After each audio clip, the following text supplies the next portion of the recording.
In this video, it's time to do something about the fact that the Fox sounds like that. Yeah. Yes, I think we can all agree that that sounds absolutely revolting.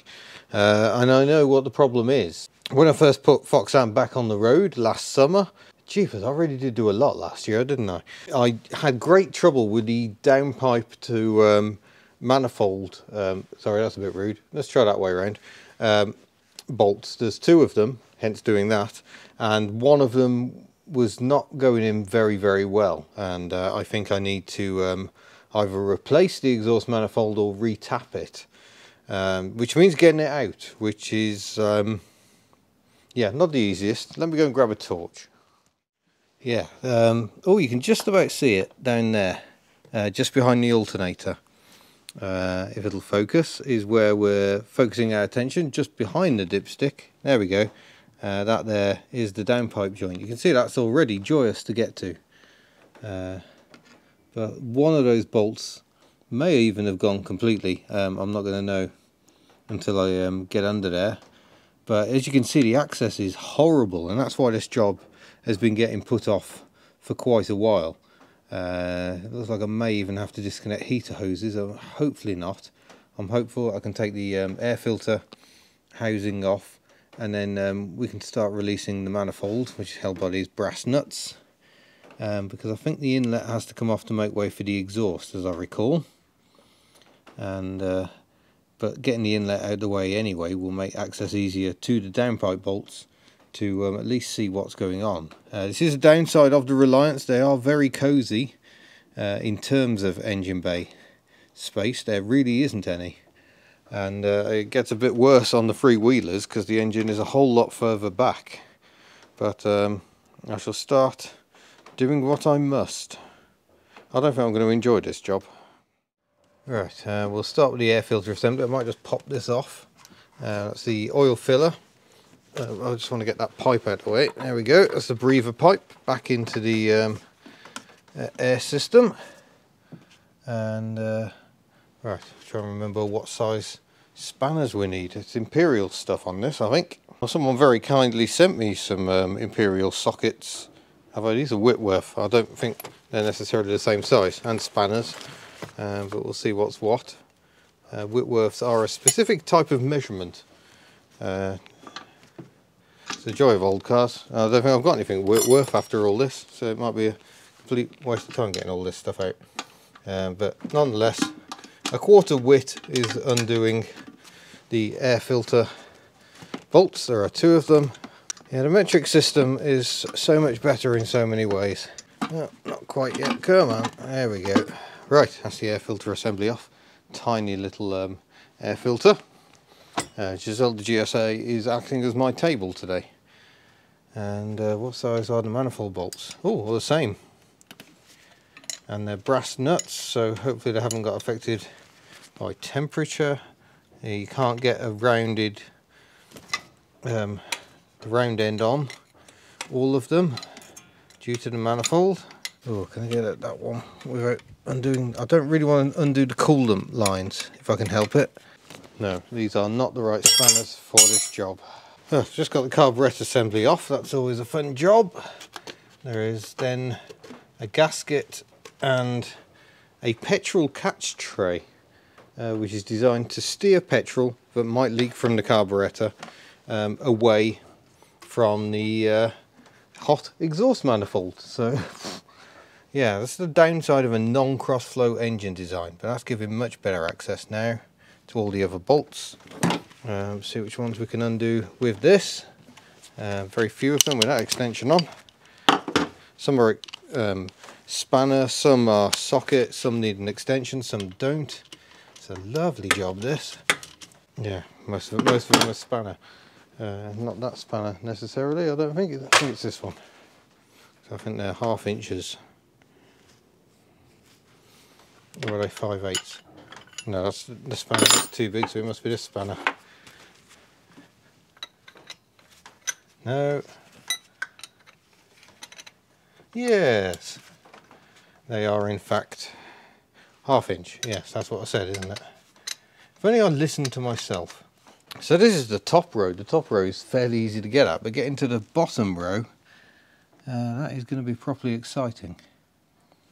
Are there bottom bolts on the manifold? Yes. Oh, lovely. Yes, inlet off first, and then having the inlet off will give better access to the ones I really need to get at.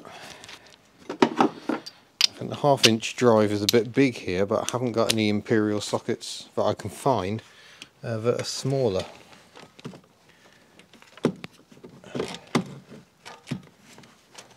I might have to go smaller because I don't think I'm going to get this in. No, that's just too big, too chunky. Right. Oh, fun times. Oh, actually, it might be in this tool bag that's in Giselle's boot if I'm really lucky. It's got a mix of all sorts of stuff in it. But I do think 14mm is probably too big, I think. Yep. 1/2 inch is more like a 13. Yeah, I think 13mm might do that. Right, here's the ratchet in here. It's the 3H ratchet I really need. Here it is. But I think I'm going to need an extension on that. I don't know if I've got any suitable extensions in here. Aha! Short extension, I do have one.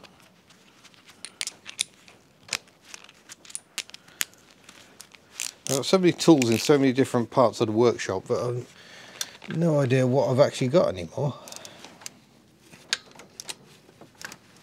There we go. Yep, that's definitely on. And there'll be another one on the bottom over here. And that manifold is off. Look at that, it is absolutely tiny. And now I've got much better access to find out what's going on. Oh, both bolts are still there. Now I need to undo both of them. Seem to recall that's a fun job as well. Everything on this car is a fun job. Which is why problems like this get ignored for over a year. Yeah, got the gasket out. I'd say that was blowing quite badly. Wouldn't you? There shouldn't be any soot on that at all because everything should be going down the pipe. Oh, fun job. Now I can access the final bolts and get the manifold off and try and work out what I'm going to do about that. Try and find the right spanner again. Just to clear up any confusion, this happens every time I work on this vehicle. The engine is Reliant's own work. As I covered in a previous video where I sort of did a recap on this project, it's actually closer to a standard Triumph engine in terms of construction and layout, apart from the fact it's all alloy, which the Triumph engine was not. But yeah, proper pokey little motor. And Foxanne is a proper giggle. Bearing in mind the suspension is fairly shot, so that's a load of work I need to do on this car, or van. I think actually the Fox might be the last four-wheeled Reliant, because they were on the books until 1990, by which time the Scimitar, had the Scimitar already gone over to Middlebridge by then? I think it had, or it was about that time. So that's an interesting little tidbit. I could be wrong, and the Reliant Owners Club members are now screaming at their computers. Just because it was on the books doesn't mean that we're actually making any. And of the, they only made about 600, and most of them were sold in the first few years of production. Reliant were looking at trying to make a new car on the Fox platform, but I mean the problem was people had different expectations. How could a small company making hand-built cars compete with the likes of the Peugeot 205? Very sad. Oh, well, with only a little more swearing, the exhaust manifold is off, and yeah, that confirms it. That joint was blowing very badly indeed. That is not what you want to be seeing. Black soot coming out everywhere. There should be two studs, but I only have the one stud. I've got a bolt going through there, but that clearly wasn't working very well. So I need to try and work out how I'm going to improve that situation. You can also see, when you look at the ports, you can see how mismatched they are to the manifold. You can see that there's a black rectangle, but actually the exhaust port doesn't meet it all the way around. And so I'm tempted to have a bit of a play with that. I don't know if I can file out with some handy sub marks to show how much the ports could be opened out.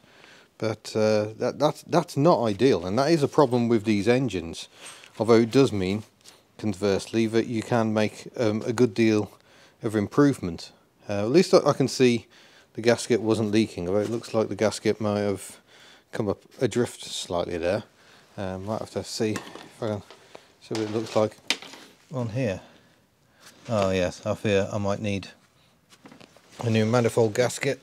But that means this is the third job in 2 days that is not going to get finished today. That's quite irritating. I'm going to have to order a new gasket, possibly an inlet manifold, or exhaust manifold rather, because this one is proving a bit problematic on that joint. And I'm not really sure what to do. I can see the thread. The thread through there is terrible, so I had got a bolt on and a nut, because thankfully it is the open side that's problematic, but it still clearly wasn't working very well, because I don't think this stud is in very well. I think that is the problem. Yeah, in fact, look at it, I can see the stud is not seated fully home, so that won't be helping. We'll see if we can do something about that. I just got the stud out of the exhaust manifold using the double nut technique. Wind 2 nuts on and then you lock them against each other, and out comes the stud. And yeah, that's not a great shape. The thread is all chewed up. So I think what I've got here, I'll just put that somewhere safe, is an exhaust manifold where neither of those holes is any use at all. Well, hello and welcome to day 2 of working on the Reliant Fox. Just place the bonnet up there out of the way. Before we get into business today, I'm not going to get this job finished. I've decided this manifold is too badly damaged. I think there's too much work needed to try and make these threads good again. I could try re-tapping them, but you're starting to get quite close to the actual webbing and the opening there, and given this, how crumbly this one is, I'm not sure re-tapping is going to be an option. Another possibility is to actually get the studs brazed in, but I don't have any decent studs, I don't have any brazing equipment, and during Welsh lockdown we're not allowed to go and see other companies really, so that's not going to happen. So I'm going to order one. I'm going to order one from CHG Spares, £35. It'll come with the studs already fitted. I'm going to get a new manifold gasket for these faces to go with a new manifold, and yeah, I think in total it's going to be somewhere just over 40 quid, but I might get a service kit as well, because it's a long time since Foxanne had a service, even if she hasn't done all that many miles. So hopefully that will be solving the issue. But of course, that means that we're not going to get a finish on this job in this video. So I'm going to wrap that one up there. I'm going to have to just wait for parts. Someone was discussing on Facebook the fact this vehicle does not have a vacuum advance pipe connected up, and there's a reason for that. That's because the port appears to be missing. Yeah, there it is. It's on the back there, and it's blocked off, I think. So I can't use that. It's not accessible. Whatever reason, I don't know why that is. Most Reliants would have had a vacuum advance, and as I found with a 2CV fairly recently, it is of great benefit. It smooths out the low throttle, light throttle loads on the engine. It just makes it a bit more pleasant. It means it tends to pick up better because it's a bit more advanced, and as the vacuum inlet diminishes as full throttle takes over, it tends to knock the timing back so you don't get pinking. So you get advanced timing when you really want it, but not when you really need it to back off a bit. But like I say, nothing more doing on Foxanne at the moment, so I shall apologise for the fact I haven't got more progress done. Yeah, I look forward to seeing you in a future video. Farewell.